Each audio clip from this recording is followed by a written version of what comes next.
We know that you have a crime problem, a terrorism problem that you need help with. And we're a small country, but if we can help, we will do it. And we actually turned the murder capital of the world, that was the journalists call it, right? Murder capital of the world, into the safest country in the Western Hemisphere. And, you know, sometimes they say that we imprisoned thousands.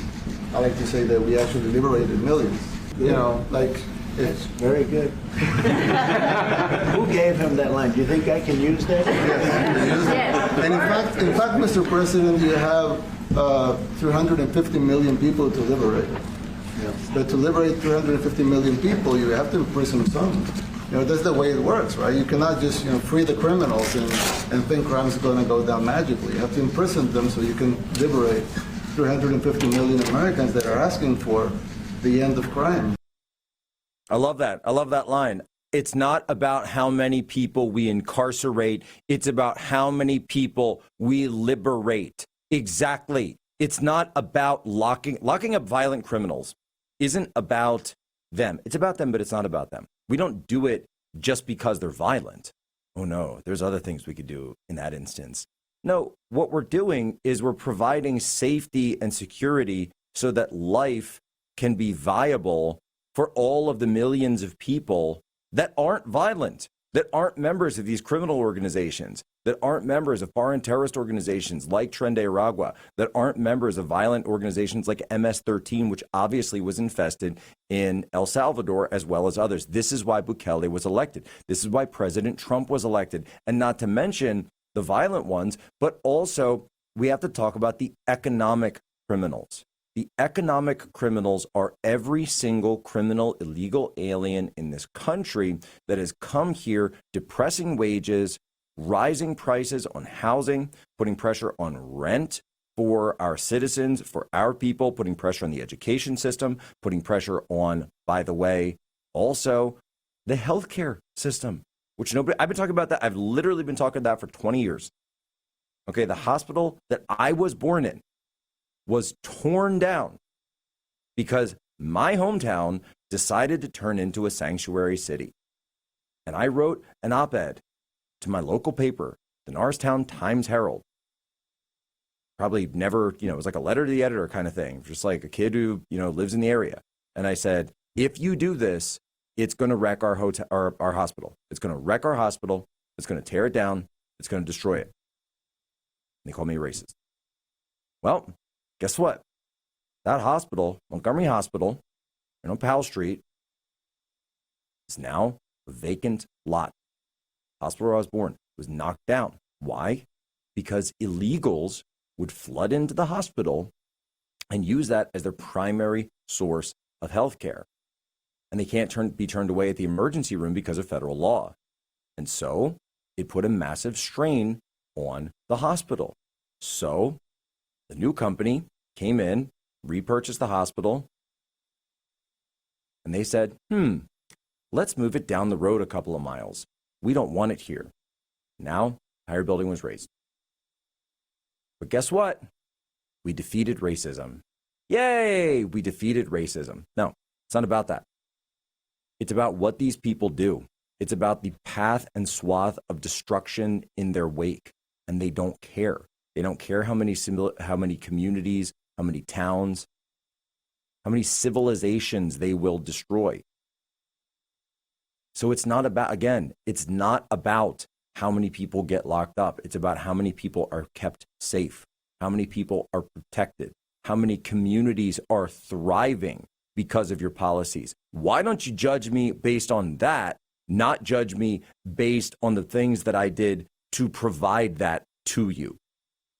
Okay? Judge me based on that. This is the blanket of safety. Do you want it or not?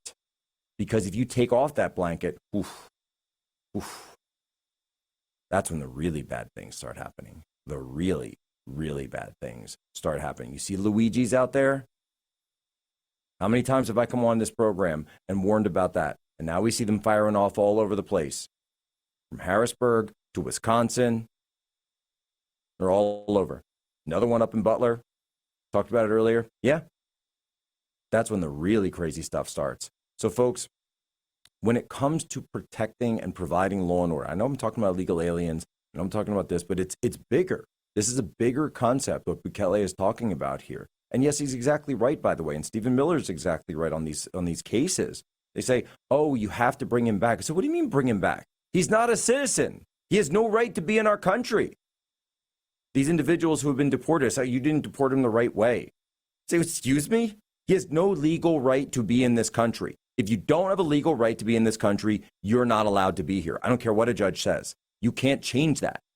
Just because your opinion is that person, no, there's no legal right anywhere in any law, no matter what your opinion is or what you say, you're just wrong. You're wrong on the facts that every person in the world has a right to be in this country. That's not true. That's not true at all. And neither should every American have to compete in the labor market or for healthcare or for education or for housing with everyone in the world. There's 8 billion people in the world, and every American worker is supposed to have to compete with that? No, absolutely not. That is not the wave that MAGA rode in on. That is not the wave that put President Trump and this administration in office. It was the wave that our people will be protected, both from criminality and economically. So for safety and prosperity, peace and prosperity, right? So it all comes down to peace in your home, peace abroad, and prosperity. This is how it's provided. You got to clean up the mess. And there was a big, big, big mess that was left by the previous administration. So it's about economic sanity. And I'm so sorry, but we are going to be putting public safety over your feelings. Oh, my feelings are hurt. By the way, I love the hairdresser one. So the hairdresser one, this one drives me nuts because it also shows that you have a fundamental misunderstanding of how these organizations work and how these criminal cartels work. Let's say, wait, this guy was just a hairdresser. He's just a hairdresser. Oh, he's just a hairdresser. He's just a hairdresser. And the administration says he's MS-13 or Tren de Aragua.